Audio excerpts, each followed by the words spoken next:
Good evening, students. Am I audible to you now? Yes, ma'am. Yes, Okay. Now mute yourself. Yes, I'm audible. So that these videos I'm sending on YouTube, and so that I'm changing some setting for that. It requires that to take me certain time. Okay. Now let us see, students. Yesterday we discussed about certain types of farming. Okay. I told you that means in today's lecture we will discuss about types of farming.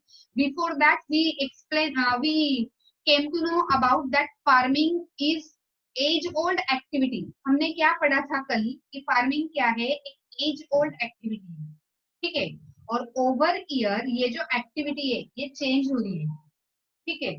कैसे change हो रही है? Because new modern technology is included in it. ये नई नई technology इसमें आती जा रही है. ये जो न्यू टेक्नोलॉजी जैसे इसमें आ रही है तो वैसे वैसे इसमें जो मतलब प्रोडक्शन है तो वो प्रोडक्शन बढ़ रहा है. ठीक है. एंड इन दैट वे मतलब ये जो फार्मिंग है तो फार्मिंग मेथड्स वो बदल रहे हैं, फार्मिंग टेक्नोलॉजी बदल रही है, technological know how, socio cultural practices etcetera सब समझ में आ रहा है. ठीक है. सो फार्मिंग जो है तो वो तीन टाइप की फार्मिंग है. सबसिस्टेंस, देन intensive subsistence उसी का टाइप है, and commercial farming. So we are in today's lecture we are going to discuss about types of farming. ठीक है. टाइप्स ऑफ फार्मिंग जैसे मैं आपको पढ़ाती हूँ वैसे ग्रेजुअली आपको धीरे धीरे इसके नोट्स लेने हैं. So first of all types of farming आप हेडिंग दीजिए. Divided into 3 parts. Primitive subsistence farming, this is the one. Then apart from that intensive subsistence ये हो गया सेकंड, और कमर्शियल फार्मिंग ये हो गया थर्ड. ये तीन टाइप के फार्मिंग जो है वो हम आज पढ़ने वाले हैं. और मतलब इसमें अभी फर्स्ट स्टार्ट करते हैं प्रिमिटिव सबसिस्टेंस फार्मिंग. ठीक है.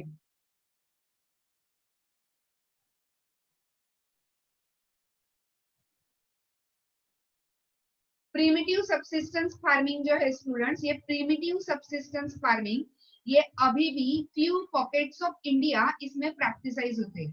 This type of farming is practise in few pockets of India. It means somewhere India में कई जगह पर ये टाइप का फार्मिंग अभी भी प्रैक्टिसाइज होता है.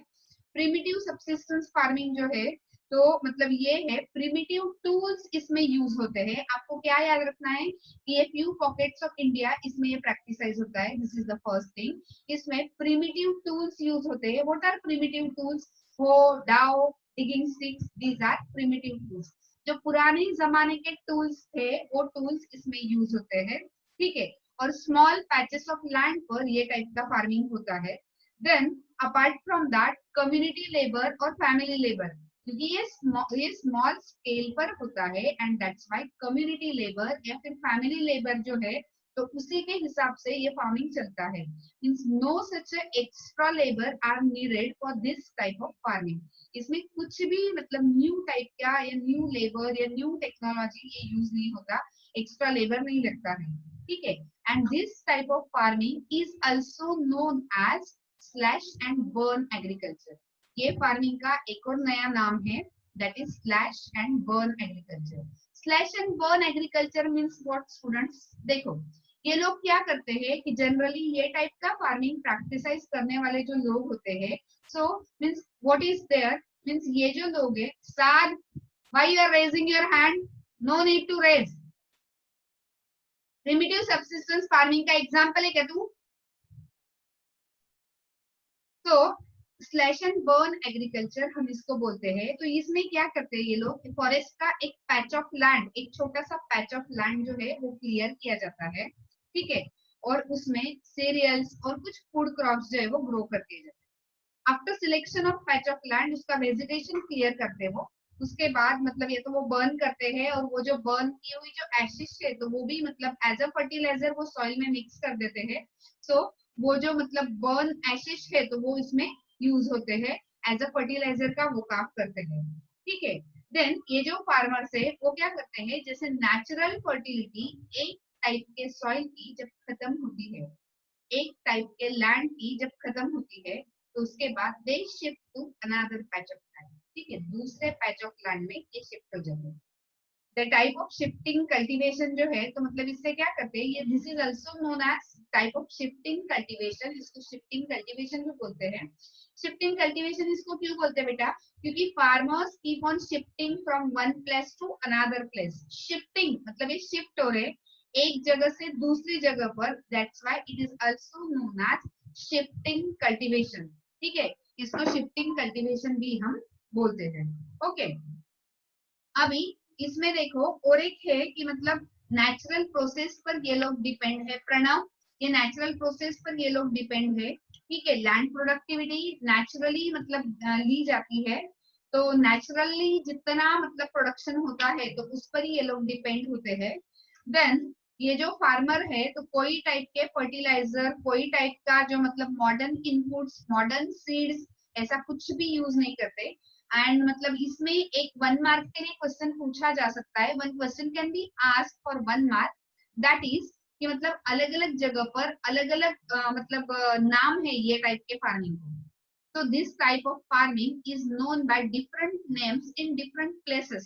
So अलग-अलग जगह पर अलग-अलग नाम है, अलग-अलग उसके मतलब utterances है. So what are these names? What are these utterances? तो ये मतलब क्वेश्चन पूछा जा सकता है। ठीक है, अभी इसमें देखो तो मतलब नॉर्थ ईस्टर्न स्टेट्स में इसको जूमिंग बोलते हैं। पेज नंबर आपका 34 पर आ जाइए। पेज नंबर 34 पर देखो आपके बुक में कुछ ये गिवन है, दैट इज पेज नंबर 34 पर मतलब कहा क्या बोलते हैं, अंडरलाइन करो इसको। सो नॉर्थ ईस्टर्न स्टेट्स जैसे आसाम, मेघालय, मिजोरम, नागालैंड, तो यहाँ पर इसको जूमिंग बोलते हैं। देन मणिपुर, यहाँ पर इसे पमलाव बोलते हैं। बस्तर डिस्ट्रिक्ट जो है छत्तीसगढ़ का, तो इसमें दीपा बोलते हैं इसको। Then Andaman and Nicobar islands जो है तो यहाँ पर मतलब इसको, यहाँ पर भी इसको दीपा बोलते हैं। देन अपार्ट फ्रॉम दैट मतलब डिफरेंट पार्ट ऑफ वर्ल्ड, इसमें भी इसके नाम अलग अलग है। Okay, different part of world इसमें भी इसके नाम अलग अलग है। जैसे फॉर एग्जांपल मेक्सिको और सेंट्रल अमेरिका, इसमें इसको मिल्पा बोलते हैं। मेक्सिको और सेंट्रल अमेरिका में this type of farming is known as milpa. Then Venezuela में कोन्यूको बोलते हैं इसको। देन ब्राजील में इसको रोका बोलते हैं। सेंट्रल अफ्रीका में इसको मसोल बोलते हैं। देन इंडोनेशिया में लडांग बोलते हैं और वियतनाम में इसको रे बोलते हैं।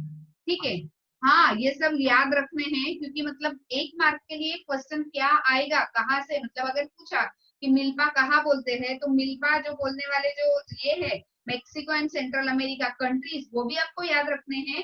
और अगर ऐसे पूछा कि सेंट्रल अमेरिका और मेक्सिको में क्या बोलते हैं तो उसको मिल्पा बोलते हैं, ऐसे भी आपको याद रखना है। ठीक है, 1 मार्क के लिए question can be asked from any part of the book and so that you should remember all this things.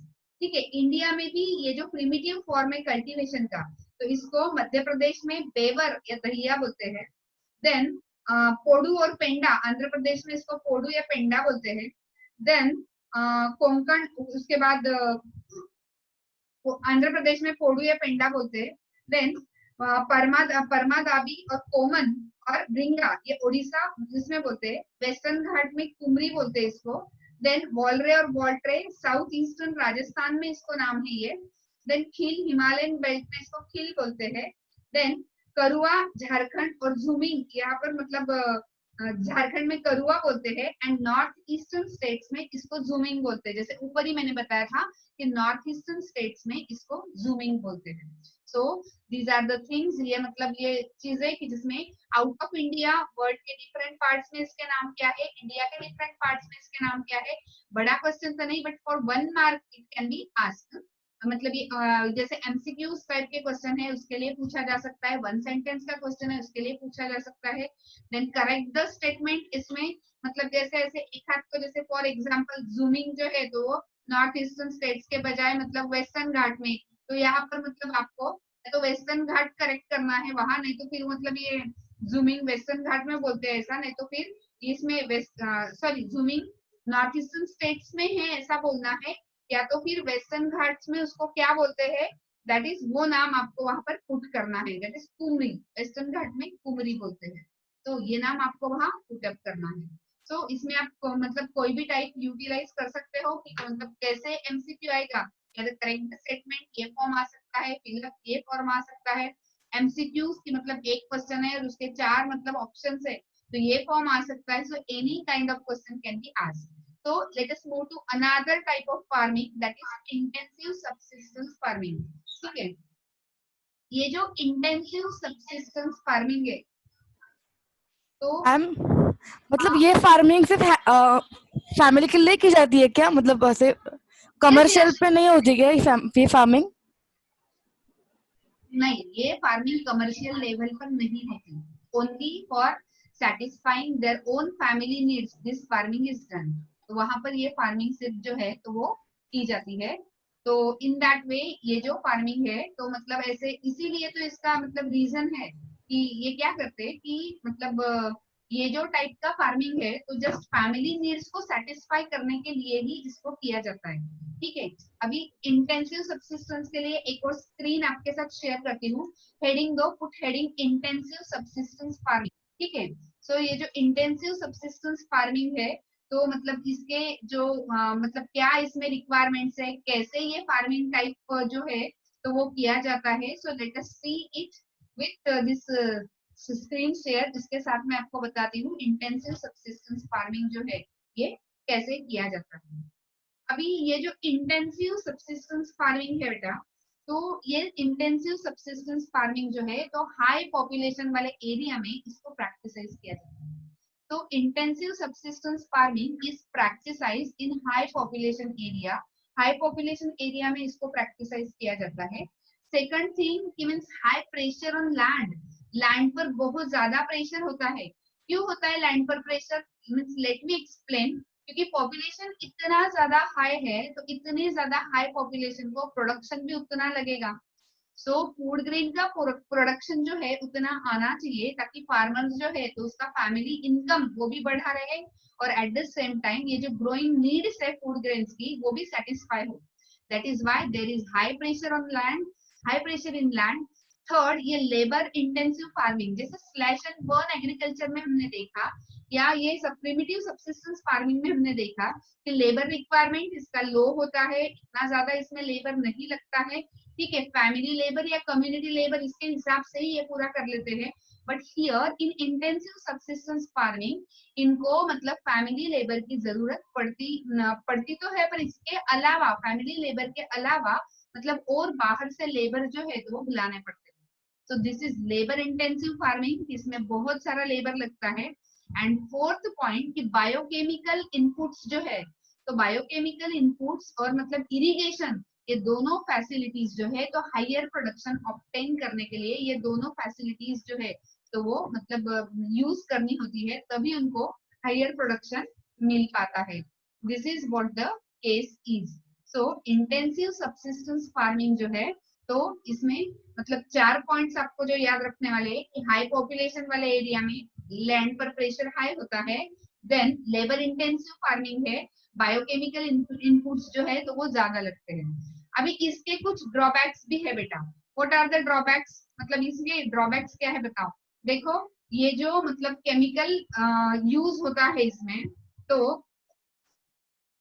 Chemical जो इसमें यूज हो रहा है इंटेंसिव सब्सिस्टेंस फार्मिंग में, तो इसकी वजह से मतलब लैंड जो है तो लैंड पर मतलब जो प्रेशर है तो वो कुछ वक्त के लिए सेटिस्फाई तो हो रहा है हाई प्रोडक्शन में, पर लॉन्ग टर्म में इसके जो इफेक्ट्स है वो मतलब बैड है, आप ये बोल सकते हो. देन राइट टू इनहेरिटेंस वाला जो मतलब पार्ट है, मतलब क्या कि फादर की प्रॉपर्टी में सभी बच्चों का इक्वल शेयर होता है, that is known as right to inheritance. इसको हम बोलते हैं राइट टू इनहेरिटेंस.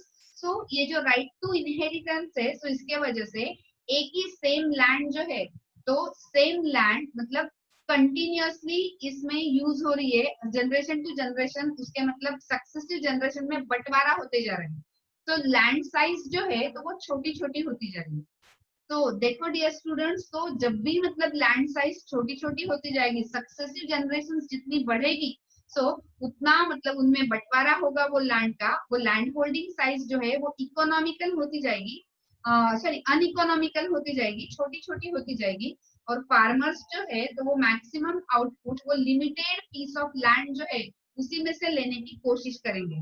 ठीक है, एंड ये ऐसा क्यों है? What is the reason behind that farmers do not have alternative sources of livelihood. livelihood के उनके पास alternative sources नहीं है, and as a result ये जो farmer है इनको dependent होना पड़ता है farming practices पर ही. तो इस वजह से मतलब ये जो इंटेंसिव सब्सिस्टेंस फार्मिंग है, तो ये इंटेंसिव सब्सिस्टेंस फार्मिंग के ये ड्रॉबैक है कि लैंड होल्डिंग साइज अनइकोनॉमिकल और छोटा छोटा होता जा रहा है due to right to inheritance. तो इस वजह से लिमिटेड लैंड से ज्यादा कैसे ले, इसके लिए लैंड की क्वालिटी खराब होने तक उसमें मॉडर्न इनपुट्स यूज हो रहे हैं, फर्टिलाइजर से, पेस्टिसाइड से, सो इंसेक्टिसाइड से. तो इतना ज्यादा मतलब इसका यूज हो रहा है कि इनकी लैंड की क्वालिटी खराब होने तक इसमें इसका यूज जनरेट हो रहा है. And as a result problems जो है तो ये टाइप के फार्मिंग में ज्यादा होने वाले हैं, और क्योंकि नेचुरल फर्टिलिटी वो जमीन को रही नहीं है. Okay, now let's move to another type. अभी दूसरे टाइप की ओर मतलब बढ़ते हैं, दैट इज उसमें मतलब तीसरा टाइप है हमारा कमर्शियल फार्मिंग. ठीक है, कमर्शियल फार्मिंग जो है तो कमर्शियल फार्मिंग में क्या है कि कमर्शियल फार्मिंग में कमर्शियल लेवल पर मार्केट के लिए फूड क्रॉप्स जो है या नॉन फूड क्रॉप्स जो है वो ग्रो होते हैं. Both types of crops they are grown in commercial farming. commercial farming में दोनों टाइप के क्रॉप्स ग्रो होते हैं, फूड क्रॉप्स भी है और नॉन फूड क्रॉप्स भी है. ठीक है, non food crops specially providing raw material to factories को रॉ मटेरियल प्रोवाइड करने के लिए ये नॉन फूड क्रॉप्स है. और फूड क्रॉप्स जो है तो मतलब ग्रोइंग पॉपुलेशन की नीड्स जो है तो वो सेटिस्फाई करने के लिए कुछ फूड क्रॉप्स है.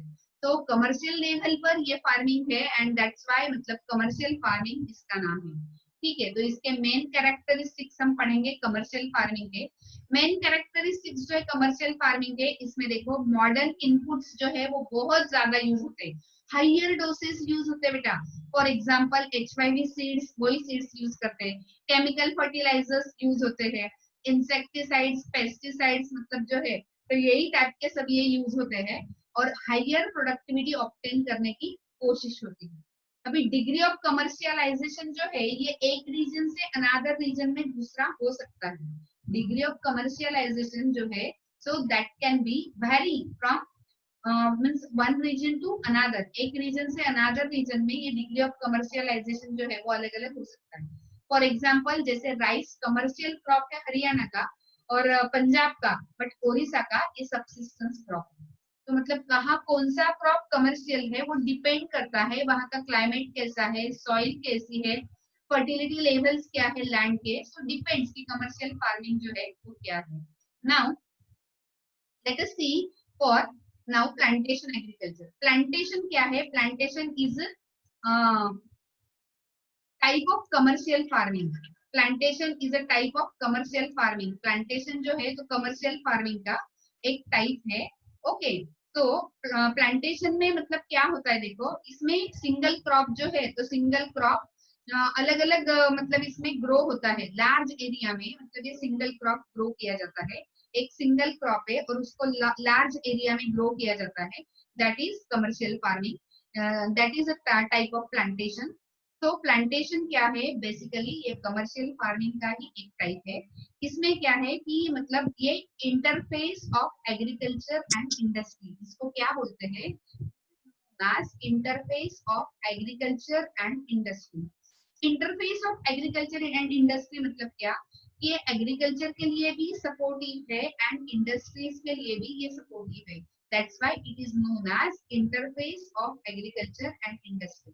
इंडस्ट्री और एग्रीकल्चर का इंटरफेस इसको बोला जाता है. ठीक है, अपार्ट फ्रॉम दैट प्लांटेशन में मतलब लार्ज ट्रैक्ट ऑफ लैंड, बहुत ऐसे बड़े बड़े ट्रैक्ट ऑफ लैंड यूज होते हैं. देन कैपिटल इंटेंसिव इनपुट्स उसके यूज किए जाते हैं. कैपिटल इंटेंसिव इनपुट्स जो है तो बहुत ज्यादा डाले जाते हैं. देन माइग्रेंट लेबरर्स, ऐसे लेबरर्स की जो मतलब बहुत ज्यादा वक्त तक वहां अवेलेबल हो. माइग्रेंट लेबरर्स जो है वो उनको वही रुकाया जाता है, वही उनको क्वार्टर दिए जाते हैं. तो जब भी लेबर की जरूरत लगे तो मतलब उनको एक कॉल दो तो वो लोग सब आ जाते हैं. दैट इज माइग्रेंट लेबर के हिसाब से माइग्रेंट लेबर जो है तो उनके हेल्प से ये टाइप का फार्मिंग प्रैक्टिसाइज होता है.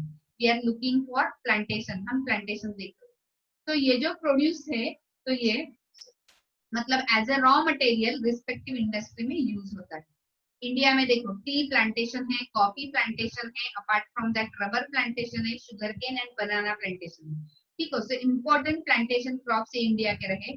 आसाम में टी, आसाम और नॉर्थ बंगाल, आसाम में टी फेमस है, नॉर्थ बंगाल में मतलब coffee, sorry Assam and north Bengal में tea, then coffee in Karnataka, ये कुछ इंपॉर्टेंट प्लांटेशन क्रॉप्स माने जाते हैं।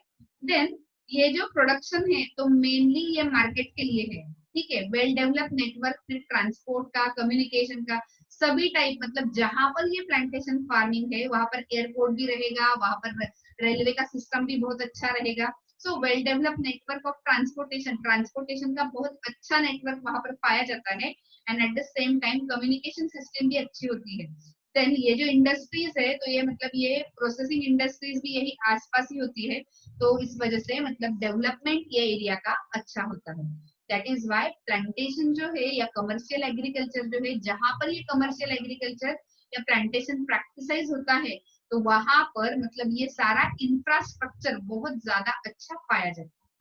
ठीक है, now put heading cropping pattern, दूसरा हेडिंग स्टार्ट कर मतलब पुट करो अभी, क्रॉपिंग पैटर्न। ठीक है, तो क्रॉपिंग पैटर्न क्या है अभी, तो क्रॉपिंग पैटर्न जो है, तो क्रॉपिंग पैटर्न के बारे में मतलब हमने इससे पहले भी मैंने आपको बताया है कि यहाँ पर इंडिया में फिजिकल डाइवर्सिटी, फिजिकल डाइवर्सिटी मतलब क्या, कहीं पर सॉइल अलग है, कहीं पर मतलब जैसे लैंड फॉर्म्स अलग है, कहीं प्लेन्स है, कहीं प्लेट्यू है, कहीं कोस्टल एरिया है। सो मतलब लैंड फॉर्म्स अलग अलग है, कहीं पर मतलब कोस्टल रीजन है तो वहां पर राइस फार्मिंग ज्यादा सुटेबल है। सो इंडिया में फिजिकल डाइवर्सिटी है। ओके, तो ये फिजिकल डाइवर्सिटी के हिसाब से, फिजिकल डाइवर्सिटी के हिसाब से अलग अलग एरिया में अलग अलग एग्रीकल्चरल प्रैक्टिसेस जो है वो पुटअप की जाती है। तो क्रॉपिंग पैटर्न अलग अलग एरिया के अलग अलग होते हैं। तो अलग अलग टाइप का फूड क्रॉप है, फाइबर क्रॉप है, मतलब जो भी जहाँ सुटेबल है वो वहां लिया जाता है। वेजिटेबल्स और फ्रूट्स, स्पाइसेस, कॉन्डिमेंट्स एक्सेट्रा, मतलब ये सभी इंपॉर्टेंट क्रॉप्स है और इनको 3 क्रॉपिंग सीजन में डिवाइड किया है। So cropping pattern is also known as cropping season. तो आप क्रॉपिंग सीजन ऐसा हेडिंग पुट करो, उसको 3 में डिवाइड कर दो। याद रखने के लिए ये इजी तरीका है कि ये जो मतलब क्रॉपिंग पैटर्न है, तो क्रॉपिंग पैटर्न को मतलब हेडिंग दो क्रॉपिंग पैटर्न, उसमें 3 सीजन में उसको डिवाइड करो, रबी, खरीफ एंड जेड। ठीक है, ये 3 सीजन में उसको डिवाइड करना है आपको, रबी, खरीफ एंड जेड। अभी सबसे पहले हम देखेंगे रबी, तो रबी क्रॉप वाला जो कॉलम बनाया है आपने, तो रबी क्रॉप वाले कॉलम में जाकर देखो कि मतलब रबी क्रॉप्स जो है तो वो विंटर में सो किए जाते हैं, October to December. What is the sowing season, मतलब अभी ये जो सारा बना रहे हैं इसमें क्या क्या इंपॉर्टेंट है, सोइंग सीजन कब है, हार्वेस्टिंग कब है, उसके बाद मतलब कौन से ऐसे स्टेट्स है कि जहां पर ये रबी क्रॉप्स प्रैक्टिसाइज होते हैं, क्रॉप के जो एग्जाम्पल्स है तो वो दिए जाते हैं। क्रॉप के एग्जाम्पल्स मतलब ऐसे कौन से क्रॉप है, जैसे व्हीट है, ग्राम है। सो इन दैट वे मतलब ये जो रबी क्रॉप्स है वो कहाँ पर प्रैक्टिसाइज होते हैं, कौन से क्रॉप्स जो है वो एज ए रबी क्रॉप लिए जाते हैं, ये सब इसमें ऐसे कॉलम्स बनाना। सो रबी क्रॉप्स का जो मतलब सोइंग सीजन है दैट इज अक्टूबर टू दिसंबर। अक्टूबर से दिसंबर इनका सोइंग पीरियड है, इसमें वो सीड्स सो करते हैं। और हार्वेस्टिंग मतलब ये जो प्रोडक्शन बन के रेडी होता है कटिंग के लिए, that is April to June. Harvesting कब होता है इनका, अप्रैल टू जून में। ठीक है, तो जो इम्पोर्टेंट रबी क्रॉप्स है वो है व्हीट, बार्ली, पीस, ग्राम, मस्टर्ड। सो ये जो है तो ये रबी क्रॉप्स है जो रबी सीजन में ही ज्यादातर लिए जाते हैं। ठीक है, और ये जो क्रॉप्स है मतलब ये लार्ज पार्ट ऑफ इंडिया में लिए जाते हैं, पर फिर भी मतलब स्टेट्स आपको लिखने हैं। तो north and north western parts में जो स्टेट्स है देखो, पंजाब है, हरियाणा है, हिमाचल प्रदेश है, जम्मू एंड कश्मीर है, उत्तराखंड है, उत्तर प्रदेश है। सो यहाँ पर व्हीट ये इसका प्रोडक्शन ज्यादा होता है और कुछ रबी क्रॉप्स का प्रोडक्शन भी ज्यादा होता है अदर देन व्हीट, मतलब अदर क्रॉप्स भी इसमें लिए जाते हैं। अवेलेबिलिटी मतलब ये जो रबी क्रॉप्स है ये सक्सेसफुल क्यों हुए इंडिया में, क्योंकि मतलब वेस्टर्न टेम्परेट साइक्लोन्स की वजह से मतलब ये जो पीरियड है दैट इज अक्टूबर टू दिसंबर जो सोइंग सीजन है, तो इसमें सुबह सुबह अर्ली इन द मॉर्निंग थोड़ा सा रेनफॉल होता है, ठीक है। ओस पड़ता है, ऐसे बोलते हैं हम हमारी लैंग्वेज में कि ओस पड़ता है सुबह सुबह 4 बजे से 5:30 बजे के बीच में, मतलब जमीन गीली हो जाती है, इतना ये ओस गिरता है। सो मतलब ये क्यों गिरता है? वेस्टर्न टेम्परेट साइक्लोन्स, क्या रीजन है ये क्यों गिरता है?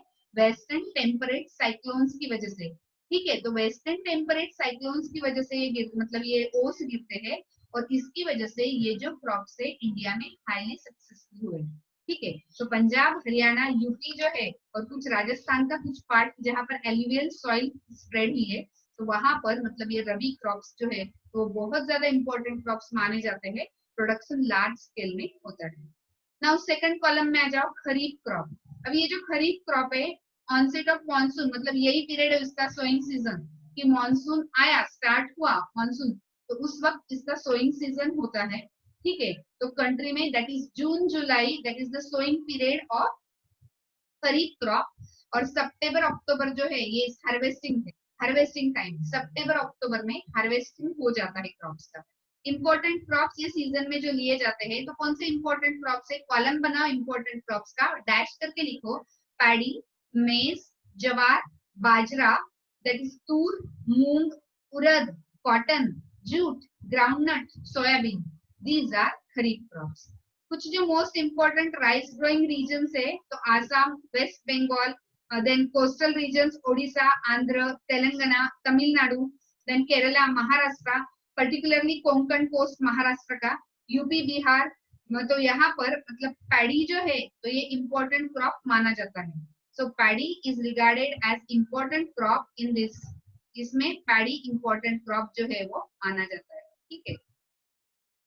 देन ये जो मतलब पैडी है, तो पैडी मतलब क्या? राइस ही है, ठीक है। ये पंजाब हरियाणा का इंपॉर्टेंट क्रॉप है। देन आसाम जैसे में और वेस्ट बंगाल, ओडिशा, मतलब 3 क्रॉप्स जो है पैडी के वो ग्रो किए जाते हैं एक ईयर में, और उसको ओस, अमन और बोरो बोलते हैं। अंडरलाइन दिस, ओस, अमन, बोरो, मतलब 1 ईयर में 3 क्रॉप्स दिए जाते हैं पैडी के, और ये जो 3 क्रॉप्स है तो वो ओस, अमन और बोरो, ऐसा उनका नाम है। अब ये हो गया हमारा रबी सीजन, पहले हो गया हमारा रबी सीजन, फिर अभी ये हो गया kharif season. Now let's move to दूसरे सीजन में जाएंगे, दैट इज जेड सीजन। तीसरा सीजन वाला कौन सा बताया मैंने? Z season. क्रॉपिंग सीजन्स देख रहे हैं, पहला देखा रबी, सेकंड देखा kharif, now third one that is zaid season. अभी ये जो जेड सीजन है, तो जेड सीजन कब आता है? रबी और खरीफ के बीच में, रबी और खरीफ इसके बीच में जो शॉर्ट सीजन है, that is known as zaid season, इसको जेड सीजन बोलते हैं। तो समर मंथ्स मतलब जो है कि जब रबी क्रॉप्स का कल्टीवेशन हो जाता है और खरीफ क्रॉप्स को अभी टाइम है, तो इन बिटवीन जो छोटा सा शॉर्ट पीरियड है, तो that is known as zaid season, उसको जेड सीजन बोलते हैं। शॉर्ट टर्म क्रॉप्स इसमें ग्रो होते हैं बेटा, ठीक है। कुछ जो क्रॉप्स है, तो जैसे ड्यूरिंग जेड सीजन में जैसे वाटरमेलन है, मस्क मेलन है, कुकुम्बर है, कुछ वेजिटेबल है, जानवरों के लिए फॉडर है, तो ऐसे टाइप के जो मतलब जो शॉर्ट ड्यूरेशन में आ जाते हैं, 2 महीने में जिनका कल्टीवेशन खत्म हो जाता है, 2 महीने में जिनका हार्वेस्टिंग के लिए वो रेडी हो जाते हैं, such types of crops are taken in Z season। तो Z सीजन में जनरली यही टाइप के क्रॉप्स लिए जाते हैं, ठीक है। शुगर केन जो है तो ऑलमोस्ट उसको ग्रो करने में 1 ईयर लगता है, तो शुगर केन को हम किसी में सिग्रीगेट नहीं कर सकते, वो ना ही रबी है, ना ही खरीफ है, ना ही जेड है। क्यों? क्योंकि उसको पूरा मतलब सोइंग से लेकर तो हार्वेस्टिंग तक फुल 1 ईयर इट टुक, उसको मतलब 1 ईयर पूरा लगता है, and that's why sugarcane जो है, तो शुगर केन वो रबी भी नहीं है, खरीफ भी नहीं है, और उसको जेड में भी हम क्लासिफाई नहीं कर सकते, because it take almost 1 year to grow, so that sugarcane cannot be classified as rabi, kharif and zed। कि कौन से भी इसमें इसको ग्रो किया तो भी मतलब दूसरा आने वाले सारे सीजन इससे पास आउट होते हैं। In case of any doubt, now you can ask me।